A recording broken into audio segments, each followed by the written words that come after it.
रेगिस्तान के बीचों बीच एक गहरा गड्ढा खुदा हुआ है जिसमें एक शातिर चोर हाथ में लोडेड राइफल थामे घात लगाए बैठा है।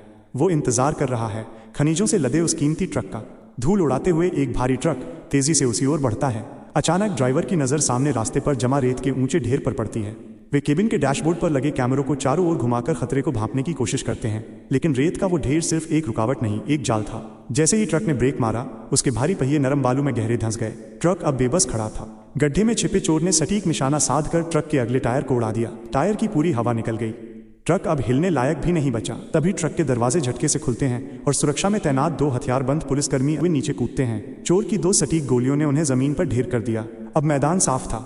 दूसरा साथी चोर भी बाहर आता है। दोनों प्रोफेशनल अंदाज में काम शुरू करते हैं। वे फुर्ती से पंक्चर हुए टायर को बदलते हैं। उनका असली मास्टर स्ट्रोक तो अभी बाकी था।